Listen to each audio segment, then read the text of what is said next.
بسم اللہ الرحمن الرحیم. ناظرین، وی لاگ نمبر ہے 184 اور آج پانچویں قسط ہے اس کی، اور ہیڈنگ چل رہا ہے مسلمانوں کی اجتماعی قوت کا دوسرا اصول، باہمی اتفاق.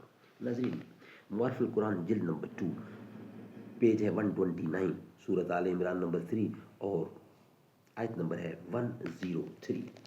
ناظرین، روزانہ کی بنیاد پر ہم آپ کے سامنے رکھ رہے ہیں قرآن کریم کا ترجمہ، تشریح، تفسیر اور تلاوت کلام پاک.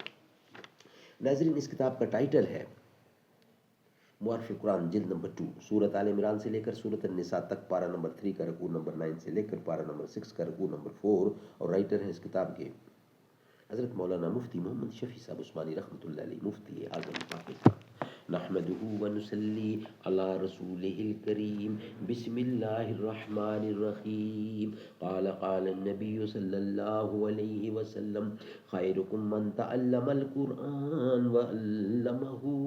بہترین لوگ وہ ہیں جو خود بھی قرآن پڑھیں، دوسروں کو پڑھائیں، سکھائیں اور لکھائیں.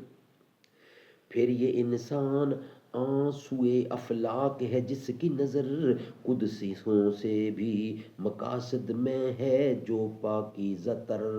جو مثال شمع روشن محفل قدرت میں ہے، آسماں ایک نقطہ جس کی وسعت فطرت میں ہے.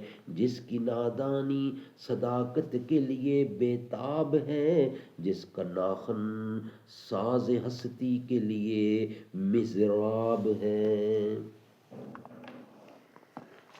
ناظرین، آج کی پانچویں قسط ویلاگ نمبر 184.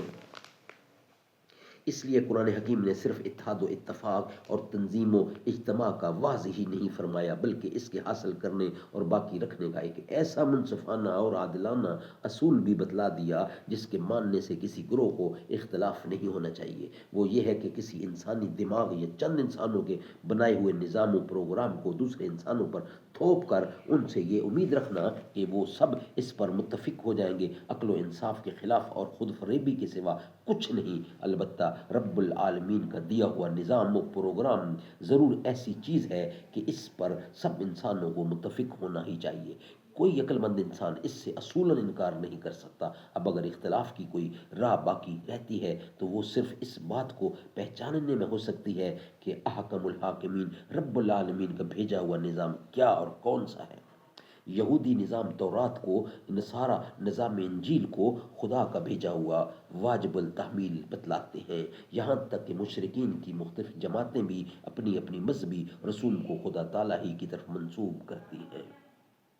لیکن اول تو اگر انسان اپنے جماعتی تعصب اور آبائی تقلید سے ذرا بلند ہو کر اپنی عقل خدا داد سے کام لے تو یہ حقیقت بے نقاب ہو کر اس کے سامنے آ جاتی ہے کہ خاتم الانبیاء صلی اللہ علیہ وسلم جو اللہ تعالیٰ کا آخری پیغام قرآن کی صورت میں لائے ہیں، آج اس کے سوا کوئی نظام خدا تعالیٰ کے نزدیک مقبول نہیں ہے.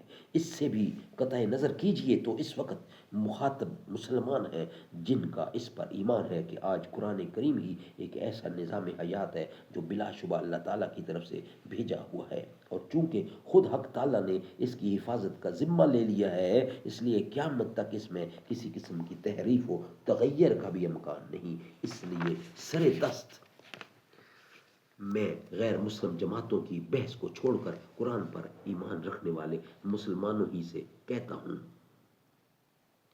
کہ ان کے لیے تو صرف یہی لائحہ عمل ہے. اگر مسلمانوں کی مختلف پارٹیاں قرآن کریم کے نظام پر متفق ہو جائیں تو ہزاروں گروہی اور نسلی وطنی اختلافات ایک لحظہ میں ختم ہو سکتے ہیں جو انسانیت کی ترقی کی راہ میں حائل ہیں. اب اگر مسلمانوں میں کوئی باہمی اختلاف رہے گا تو وہ صرف فہم قرآن اور تغیر اور تعبیر قرآن میں رہ سکتا ہے. اور اگر ایسا اختلاف حدود کے اندر رہے بھی تو نہ وہ مذموم ہے اور نہ انسان کی اجتماعی زندگی کے لیے مضر، بلکہ ایسا اختلاف رائے عقلاً یعنی عقلاء کے درمیان رہنا فطری امر ہے.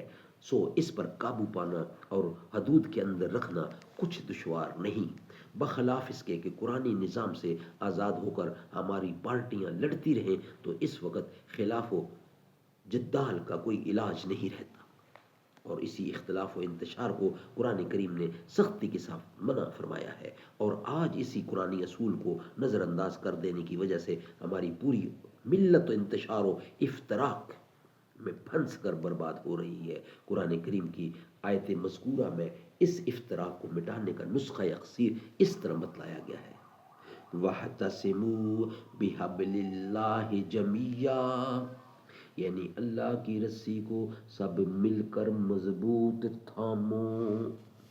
سبحان اللہ، سبحان اللہ۔ ناظرین، آج کے 5 ویلاگ ہمارے کمپلیٹ ہوئے۔ انشاءاللہ نیکسٹ ویلاگ میں بقیہ حصہ، اس پر باقی ڈیٹیل ابھی ہے کہ اللہ کی رسی کو کیسے مضبوطی سے تھامو، یہ انشاءاللہ ہم آپ کے سامنے رکھیں گے نیکسٹ۔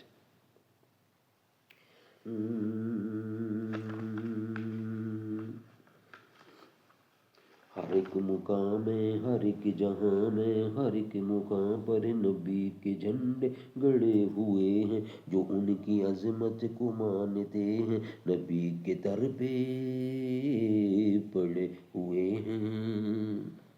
نبی کی نعتیں، نبی کی باتیں میں پڑھ رہا ہوں، میں لکھ رہا ہوں، میں دیکھتا ہوں، اسی کے صدقے گناہ میرے جڑے ہوئے ہیں۔ نبی کے ساتھی ہیں، نبی کے ساتھی تو ہیں ستارے، چمک رہے ہیں، تھمک رہے ہیں، اے موتیوں کی لڑی صحابہ، یہ کیا نگین جڑے ہوئے ہیں۔ وہ جنگ خندق یا بدر و احد، تبوک ہو یا کہ غزوہ خیبر، جہاں جہاں بھی نظر پڑی ہے وہیں صحابہ کھڑے ہوئے ہیں۔